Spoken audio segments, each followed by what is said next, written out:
Les amis, on se retrouve aujourd'hui pour une nouvelle vidéo. J'espère que vous allez bien, moi ça va super. Et aujourd'hui, on se retrouve pour une nouvelle vidéo dans laquelle on va parler d'un joueur. On va encore faire la fameuse série Focus sur. Et aujourd'hui, on se retrouve pour l'épisode 3.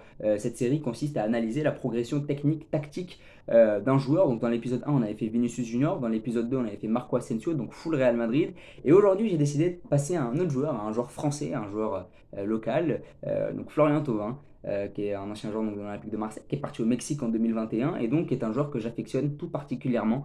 Il faut savoir que Florian Thauvin, c'est vraiment un de mes joueurs préférés, même après les dernières polémiques qui ont lieu suite à ses déclarations dans Roten sans flamme, cette fameuse émission, où il a cette discussion en off avec Roten, où il détruit un peu les supporters de l'OM.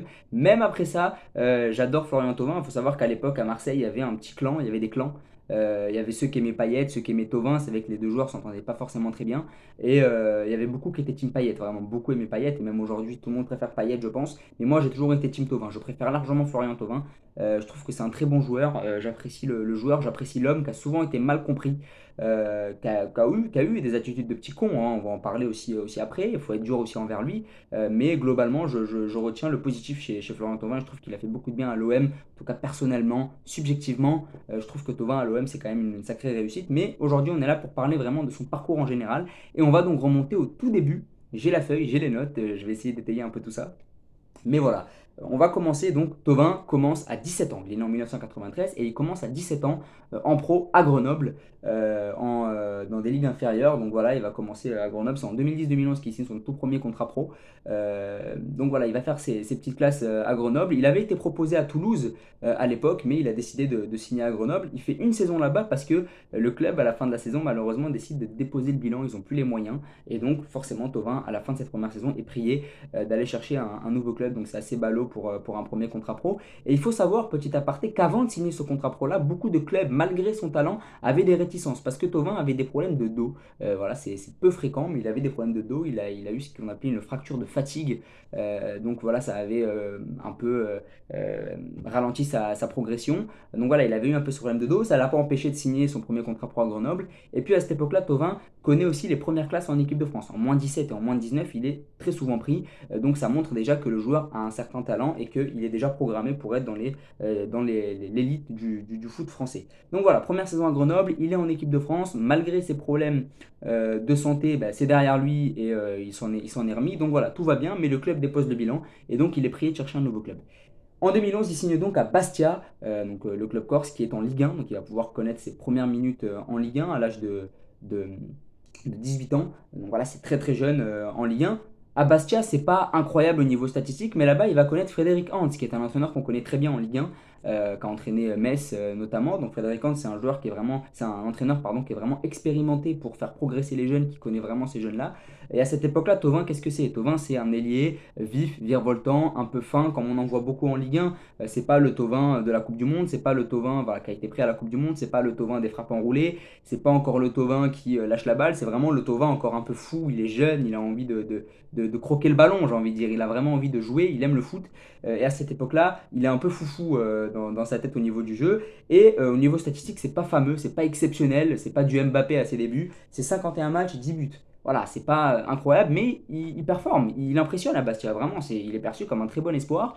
Et là-bas, il va vraiment performer, il va jouer notamment avec Wabi Kazri. Voilà, donc les deux vont se côtoyer là-bas. Donc il y avait une belle équipe à Bastia à cette époque-là. Et en 2012, il va être élu meilleur espoir de Ligue 1 à la suite de sa première saison à Bastia, devant Cabella, devant Verratti, donc c'est quand même pas mal.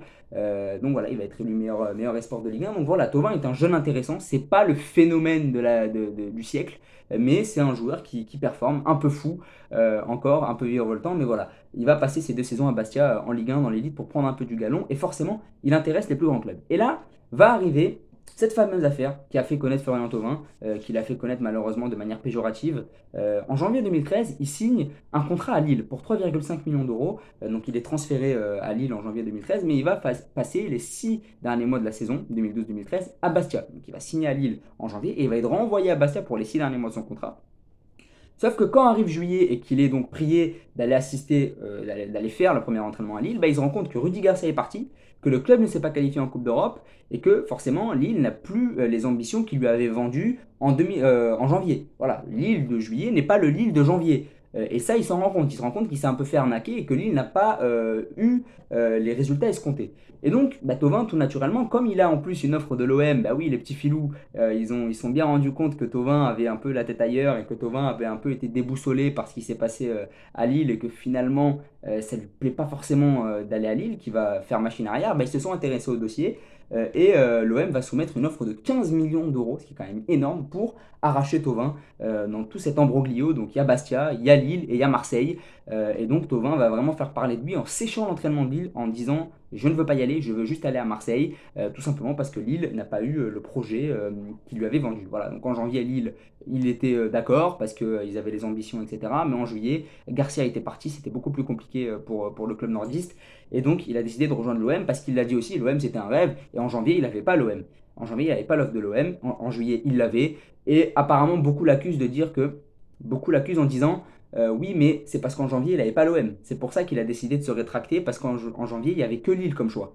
Et donc en juillet, dès qu'il a vu qu'il y avait l'OM, il a décidé de partir. Et que finalement, c'était un écran de fumée, toute cette histoire d'ambition non atteinte, etc. C'était un écran de fumée. Il voulait juste rejoindre l'OM depuis le début. J'y crois pas trop. Je pense vraiment qu'il voulait rejoindre Lille, mais qu'il a vu que sportivement c'était pas intéressant, que financièrement aussi peut-être qu'il s'est rétracté, qu'il s'est dit que c'était pas si intéressant que ça, et que l'OM à côté justement ça l'était plus. Voilà, moi en tout cas en tant que joueur de foot, je préfère jouer à l'OM qu'à Lille. Après c'est parce que je suis pour l'OM, et même le cadre de vie, c'est mieux de vivre à Marseille, à part les petits problèmes qu'on peut rencontrer en termes de délinquance, etc. Là je fais une petite aparté, mais à part ça, je préfère vivre à Marseille sous le soleil, on va pas se mentir. Donc voilà, il rejoint donc l'OM après tout cet ambroglio, 15 millions d'euros, et donc à l'été 2013, il arrive à l'OM. En 2013-2014, il va connaître sa première expérience en Ligue des Champions. Et c'est peut-être aussi pour ça qu'il a décidé de rejoindre l'OM, c'est que l'OM joue la Ligue des Champions en 2013-2014. Alors franchement, autant vous dire que si le gars a décidé de faire toute cette affaire qu'a fait parler de lui dans la France entière du foot, de passer de Lille à Marseille, un truc qui s'est jamais vu, sans jouer une seule minute à Lille, juste pour jouer à la Ligue des Champions avec l'OM, bah franchement le gars, il s'est vraiment trompé parce que la campagne de l'OM en 2013-2014 va être catastrophique. Malgré un but marqué face à Naples en phase de poule, il va égaliser sur le but du 2-2. Il va marquer son premier but en Ligue des Champions. Et ben voilà, il s'est trompé. Voilà, il s'est trompé. Il a décidé de rejoindre un club qui joue la Ligue des Champions, mais malheureusement, l'OM s'est complètement troué cette année-là. Mais il fait une bonne première partie de saison. Voilà, comme j'ai dit, il marque ce but en Ligue des Champions. À Marseille, il est plutôt apprécié. C'est vrai qu'on lui laisse un peu le bénéfice du doute. Mais après toute cette histoire de transfert, on attendait forcément beaucoup de lui à Marseille. On s'est dit, on n'a quand même pas fait tout ça pour rien. 15 millions, c'est beaucoup. Et puis surtout, vu l'affaire qu'il nous a mis sur le dos, vaut mieux qu'il soit bon. Donc en début de saison 2013-2014, il est vraiment bon. Mais en deuxième partie de saison, ça va un peu rentrer dans le creux de la vague. Il va être moins bon, il va être remplaçant de plus en plus. Peut-être que la Ligue des Champions lui a fait du mal. Peut-être qu'il y a eu les retombées aussi de ce qui s'est passé en tout début de saison. C'est possible aussi, mais en tout cas, sur la deuxième partie de saison 2013-2014, il n'est pas bon. Il est un peu plus sur le banc. Et quand arrive Marcelo Bielsa en 2014, on se demande est-ce que Thauvin va jouer. Et donc en 2014-2015, Marcelo Bielsa arrive et là Thauvin se dit maintenant, il va falloir que je révolutionne mon style de jeu parce que Bielsa va pas rigoler avec moi. Et ça, c'est vrai. Beaucoup de joueurs de l'OM, beaucoup de joueurs tout court qui ont côtoyé Bielsa savent que lorsque cet entraîneur-là arrive, il va falloir changer beaucoup de choses, que ce soit dans son hygiène de vie, que ce soit dans son jeu ou que ce soit dans son comportement. Et donc Florian Thauvin va vraiment essayer de changer. On a beaucoup de vidéos. Il y avait eu un reportage, d'ailleurs, un super reportage qui a été réalisé par l'OM, hein, d'ailleurs, où on voit Thauvin galérer à l'entraînement. C'est vrai qu'à l'époque, que ce soit avec Hans, que ce soit avec les anciens entraîneurs de l'OM, il n'avait pas. Aucun entraîneur n'avait été aussi exigeant avec lui sur le plan physique. Et Bielsa lui demandait énormément sur le plan physique. Et Thauvin, je ne veux pas dire que c'était un branleur, mais c'était un gars qui travaillait pas énormément. C'était pas un travailleur, c'était un peu un gars qui rigolait, qui jouait juste pour jouer au foot, quoi. Voilà, dans le domaine physique, etc., il était vraiment pas dedans. Et Marcelo Bielsa va vraiment lui apporter cette discipline, cette rigueur. On le voit à l'entraînement des fois sur des vidéos presque en train de vomir parce que Bielsa lui en demande beaucoup. Et au début, il est titulaire, mais c'est très compliqué sur le plan physique. Je me rappelle que lors du Classico en 2014-2015 face au PSG, il est très bon. Voilà, il y a des matchs où il était vraiment très bon. Mais les statistiques sont vraiment décevantes. Il marque pas assez, il fait pas assez de passes décisives, il n'arrive pas à avoir d'impact vraiment sur le jeu. À cette époque-là, il y a quand même de la concurrence à Marseille avec Ayou, avec Alessandrini. Il a du mal vraiment à trouver sa place. Donc voilà, c'est vrai qu'à cette époque-là, il a vraiment du mal. Surtout qu'il est ailier droit, donc Bielsa lui demande vraiment beaucoup d'efforts défensifs. Donc c'est très compliqué à cette époque-là pour Florian Thauvin. Les stats sont vraiment décevantes. Et à la fin de cette saison 2014-2015, André Ayou quitte le club et il se dit Alléluia, la concurrence va peut-être un peu baisser, je vais pouvoir enfin jouer, surtout que Bielsa reste. Et donc il se dit, ça a été dur la première saison, mais je vais m'acclimater, je vais m'habituer à ce que me demande Marcelo Bielsa et je vais enchaîner. Malheureusement pour lui, Bielsa décide de partir, de claquer la porte après un seul match. Donc forcément, il est coupé court dans son élan. Et Vincent Labrune, le président de l'OM, lui annonce qu'il est obligé de quitter le club parce que l'OM a besoin d'argent. Et donc, il est contraint de quitter le club. Surtout que le club lui avait donné le numéro 10 quand Ayou était parti, qu'il y avait moins de concurrence. Qui pensait avoir Bielsa. Et bien finalement, on lui enlève Bielsa. On lui dit que l'OM a besoin d'argent. Et donc, on le dégage, on le fout à la porte. On le coupe en plein vol et ça l'a détruit mentalement et il est transféré pour 17 millions d'euros dans un club dans lequel il ne voulait absolument pas aller, Newcastle, la classique, le jeune espoir qu'on coupe en plein vol et qu'on envoie en Angleterre, elle est connue.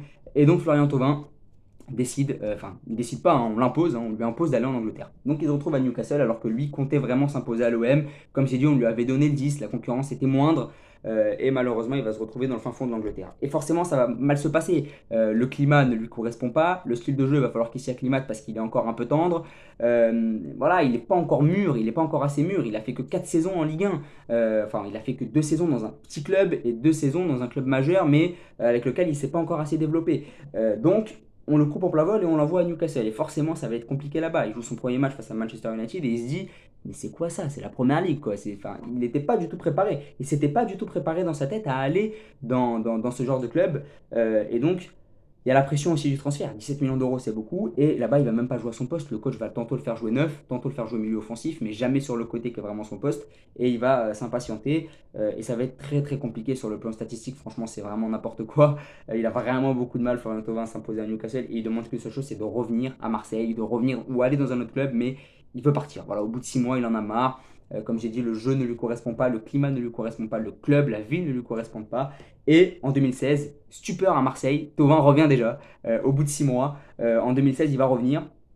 Voilà, donc en deuxième partie de saison 2015-2016, il revient et là franchement, il ne marque pas les esprits sur ces 6 derniers mois. Pourquoi? Parce que déjà, il a pas envie. Il a pas envie. Je pense que le foot l'a dégoûté en Angleterre. Quand il revient à Marseille, on lui fout énormément de pression parce qu'on lui dit voilà mon coco, t'es parti 6 mois, t'as vu que c'était pas bien, maintenant tu reviens et tu vas bosser pour l'équipe parce que c'était vraiment la galère à l'époque à Marseille. Faut pas oublier en 2015-2016 ce qu'était l'OM. Et quand il revient, c'est très compliqué. Voilà, il prend ce fameux carton rouge face à Montpellier où il prend une bouteille. Là, ça l'avait marqué, il l'avait dit dans une interview. Il va quand même marquer le but de la victoire face à Sochaux en demi-finale de Coupe de France. Ça va être aussi un des points forts. Il va être élu joueur du mois de ce mois-là où il marque. Mais voilà, globalement, c'est très compliqué pour Florian Thauvin sur ces 6 premiers mois. Et en 2016, 2017, en pré-saison, il va se passer un déclic. Voilà, il va commencer à énormément travailler. À Marseille, à cette époque-là, c'est vraiment le marasme. Et lui, il se dit qu'il va peut-être pouvoir relancer tout ça. Il se dit qu'il va peut-être être le symbole d'un renouveau à Marseille. Mais c'est vrai qu'à cette époque-là, il faut savoir, à Marseille, c'était terrible, quoi. Mitchell venait de se faire virer. 2016-2017, c'est vraiment compliqué. Il n'y a pas encore d'entraîneur. Rudy Garcia va arriver plus tard. Donc c'est vraiment compliqué. Et en 2016-2017, il va faire une excellente saison. Vraiment. Dès que Rudy Garcia va arriver au mois d'octobre, il va commencer à très très bien jouer. Même si cette année-là, il y a la fameuse séquence de la virgule, hein, la virgule catastrophique qu'il fait face au PSG. Hormis ça, il fait quand même 15 buts, 9 passes D sur la saison 2016-2017. Donc voilà, la saison 2016-2017 de Thauvin, elle est incroyable parce que jamais sur le plan statistique il n'avait été aussi bon. Jamais il avait eu ce déclic. Et là, il a enfin eu ce déclic. Même avec Bielsa, il n'avait pas eu ce déclic de travailler plus. Et là, il l'a eu. Il s'est dit, il va porter l'OM. Mais malheureusement, la saison est vraiment compliquée. L'OM va quand même réussir à se qualifier en Europa League, mais c'est très compliqué cette année-là aussi sur le plan collectif pour l'OM. Rudy Garcia a réussi à redresser tout ça, épaulé donc par Florian Thauvin. Il y a aussi le retour de Payet. En 2017, il y a l'arrivée d'Evra, de Sanson. Donc là, forcément, McCourt va commencer à étayer un peu, à mettre les moyens pour avoir un bon effectif. Et 2017, généralement, c'est considéré comme la révolution de l'OM. On va sortir un peu de ce marasme-là, parce que 2015-2016, c'est vraiment une catastrophe à Marseille. Et donc, Thauvin est un peu le symbole de ce renouveau-là. 2016-2017, c'est vraiment sa saison, la saison déclic. Et arrive la meilleure saison de la carrière de Florian Thauvin, 2017-2018. Avec la fameuse épopée en Europa League. Petit aparté, il est appelé en équipe de France en mars 2017 lors du rassemblement de mars. Donc voilà, dès 2016-2017, il est appelé en équipe de France. Donc c'est une sacrée récompense qui va lui donner de la confiance. Et lorsqu'arrive la saison 2017-2018, il est au top. Il vient d'être appelé en équipe de France. Rudy Garcia lui fait vraiment confiance. Il y a l'Europa League qui va arriver. Donc forcément, tout va bien pour Florian Thauvin. Tout va mieux, surtout. Donc voilà, 2017-2018, il commence la saison. Et il y a la Coupe du Monde en fin de saison. Et forcément, celle-là, il va la viser. Ça va être vraiment son objectif. Et comme il a la confiance de Rudy Garcia, comme il se sent de mieux en mieux à l'OM, comme il y a le projet qui suit derrière, comme il a surtout l'équipe, hein, vraiment, l'équipe de l'OM à cette époque-là était vraiment pas mal. Il finit la saison avec 26 buts, 18 passes D. Je ne sais pas si on se rend compte à cette époque-là de ce que c'est, mais Thauvin est devenu une machine d'efficacité. C'est-à-dire qu'à cette époque-là, Thauvin, dès qu'il était devant la cage, il marquait. Il n'y avait aucun débat possible. C'est-à-dire que Thauvin, dès que tu l'envoyais dans la profondeur, déjà il allait super vite, plus vite que d'habitude. Il avait la lucidité devant la cage de finir. Il avait encore ses frappes enroulées, et je crois qu'il en mettait au moins une par mois. Une frappe enroulée pleine lucarne. Je me rappelle de certaines frappes qui sont absolument extraordinaires. 2017-2018, il y a aussi ce fameux but contre Leipzig. Il y a vraiment cette épopée folle dont il est l'un des principaux, j'allais dire commanditaires, comme s'il y avait eu un meurtre, mais voilà, dont il est l'un des principaux joueurs, avec Payet, avec Mitroglou. Voilà, donc Lopez, voilà, Camara qui s'est révélé aussi cette année-là, Sakai. Donc voilà, il y a vraiment une belle équipe à Marseille à cette époque-là, à ma vie. Donc voilà, 2017-2018, c'est vraiment la saison référence de Florian Thauvin dans toute sa carrière. C'est vraiment aussi une très belle saison pour l'OM, vraiment, même si à la fin il y a cette désillusion où on finit quatrième. Mais voilà, 2017-2018, il va à la Coupe du Monde, il est champion du monde, même s'il ne joue pas beaucoup, il va rentrer contre l'Argentine en huitième de finale. Il est champion du monde, et quand il arrive en 2018-2019, il est en pleine confiance, il vient de gagner la Coupe du Monde, il sort d'une saison extraordinaire. Il est vraiment au top de sa forme, Florian Thauvin. Mais malheureusement, lui, il va suivre. Il va pas être aussi bon qu'avant, il va pas être aussi bon qu'en 2017-2018, il va pas être aussi efficace sur le plan statistique, mais il va être bon. Il va quand même porter l'équipe. Et c'est ce qu'on lui a demandé, c'est de porter l'équipe. Payet était un peu moins bon sur cette année-là. Et donc, il va être vraiment excellent. Il va marquer notamment un triplé face à Amiens, on se rappelle tous de ce coup franc. Il va marquer contre Lyon. Donc en début de saison, il va vraiment très très bien commencer. Il est vraiment porté par l'année précédente et par la victoire en Coupe du Monde. Mais comme le collectif ne suit pas, bah, lui aussi il va plonger. Et donc pendant 6 mois, il va mettre que 2 buts. En 6 mois, de novembre jusqu'à mai, il va mettre que 2 buts. Donc il va connaître un vrai gros trou d'air. Et forcément, c'est normal parce que le club ne suit plus. À cette époque-là, on se rappelle que Garcia a été très critiqué. Il y avait eu ce fameux incident à la fin d'OM Monaco où les supporters voulaient en découdre avec les joueurs. Enfin, c'était vraiment surréaliste ce qui se passait à Marseille. Mais il va quand même sortir de cette saison avec 16 buts et 8 passes D. Donc c'est quand même une excellente saison sur le plan individuel, mais collectivement ça ne suit pas et il va y avoir des débuts d'envie de départ. Voilà, et ça fait quand même presque 4 ans qu'il est revenu et il se dit peut-être que je dois partir. Et puis je pense moi personnellement qu'il aurait dû partir après la saison 2017-2018. Je pense qu'il aurait dû quitter le club à ce moment-là. On se rappelle qu'Hero faisait des sorties hallucinantes où il disait Thauvin c'est 80 millions d'euros.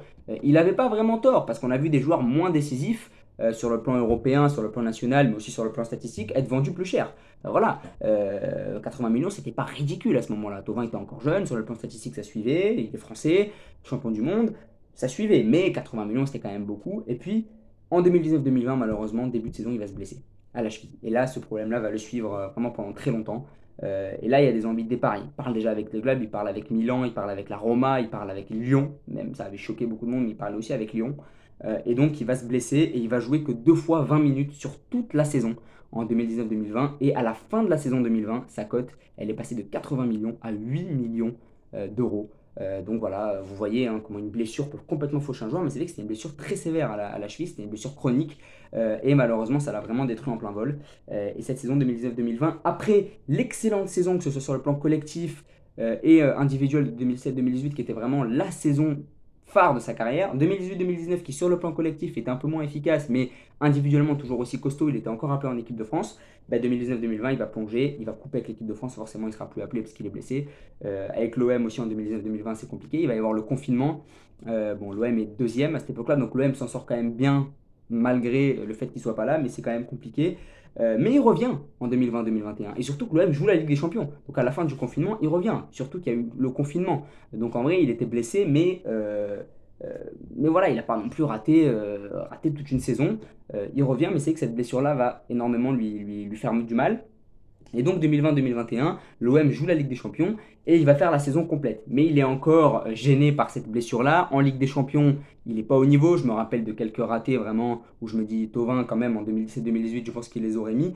Et je pense qu'il a aussi rencontré un certain plafond de verre. C'est que Thauvin, c'est un joueur de Ligue Europa, c'est un joueur qui peut être bon en Ligue Europa. Et encore en Ligue Europa, sur les gros matchs, il n'a jamais été vraiment présent. Contre Atletico, il n'a pas été là. Contre Salzbourg, le match aller, le match retour, il n'a pas vraiment été présent. Euh, c'est aussi un joueur qui a subi ce plafond de verre. C'est que malheureusement en équipe de France, il n'a jamais aspiré à être titulaire. À l'OM en Ligue des Champions, il ne s'est jamais vraiment montré. Donc voilà, il a vraiment connu ce plafond de verre là, surtout qu'il n'a pas signé dans un gros club. Je veux dire, il n'a pas signé au Barça, il n'a pas signé au Real, il n'a pas signé au Bayern. Ça a toujours été Milan, Roma, enfin le Milan d'aujourd'hui, hein, qu'on se dise. Milan, Roma, ça a toujours été ces clubs-là. Ça n'a jamais été des clubs d'un standing plus haut. Donc il y a toujours eu ce plafond de verre autour de Flo Thauvin. Et donc en 2020-2021, c'est pas dégueulasse. 8 buts, 8 passes D, c'est pas nul. Il fait quand même ces stats-là. 8 buts, 8 passes D, mais c'est pas assez. Surtout qu'en Ligue des Champions, c'est pas assez. En Ligue des Champions, on attendait vraiment beaucoup plus de lui. Il est plus appelé en équipe de France. Et en mai 2021, il signe au Tigres. Stupeur là aussi. Comme lorsqu'il est revenu, stupeur. On se dit comment c'est possible. Et moi, je pense qu'il a signé au Tigres vraiment parce que il a vu qu'avec sa cheville en Europe, ça allait être compliqué. Il s'est dit, je suis champion du monde, j'ai déjà accompli mon rêve. Il avait dit dans l'interview avec Rotten sans flamme, dans Rotten sans flamme, il a dit, moi, mes deux rêves, c'était d'être champion du monde et de jouer au Real. J'ai accompli un des deux. À partir du moment où j'ai accompli un des deux, voilà, je peux faire ce que je veux. Surtout qu'il a été blessé à la cheville, qu'il y a eu énormément de pression à Marseille. On se rappelle de l'épisode de la bouteille, on se rappelle des supporters qui lui foutaient vraiment la pression, même quand il était bon. Voilà, les supporters oublient vite. 2017-2018, pour les gens, c'était il y a longtemps. Maintenant, faut assurer maintenant. Et donc, forcément, on était très dur avec lui. Il y a eu une pression psychologique. Le club l'a pas soutenu. Ça aussi, il l'a dit. Quand il était en dépression, le club l'a pas soutenu. Quand il était blessé, le club l'a pas soutenu. Ça l'a un peu dégoûté du foot européen. Et il n'a pas voulu aller à la Milan et à la Roma parce qu'il allait connaître le même genre de pression. Et donc, il a voulu aller un peu décompresser au Tigres, même si, bon, au Mexique, il y a quand même une forte pression. Mais il a dit que c'était un peu plus familial au Mexique, voilà, comme milieu. Et je pense que c'est vrai. Thauvin, c'est un gars, je ne pense pas que Thauvin est fait vraiment pour supporter beaucoup de pression. Ça se voit que c'est un gars un peu sensible, ça se voit que c'est un gars qui marche vraiment à l'affect. Et dès qu'il a un peu de pression, je pense que ça peut tout de suite être plus compliqué pour lui sur le plan psychologique. Il a même parlé de dépression. Donc le départ en Tigres, finalement, quand on regarde bien, il est vraiment compréhensible. On peut l'analyser. Pas le comprendre, mais on peut l'analyser. Donc voilà. C'était le retour sur, déjà 22 minutes, c'était le retour sur la carrière de Florian Thauvin. On espère qu'à terme il reviendra, il est encore jeune, il a 29 ans, il peut encore revenir. Mais en tout cas, on lui souhaite tout le bonheur du monde au Mexique. Merci pour tout Flo, et on se retrouve plus tard pour une prochaine vidéo les gars, merci à vous, bonne soirée.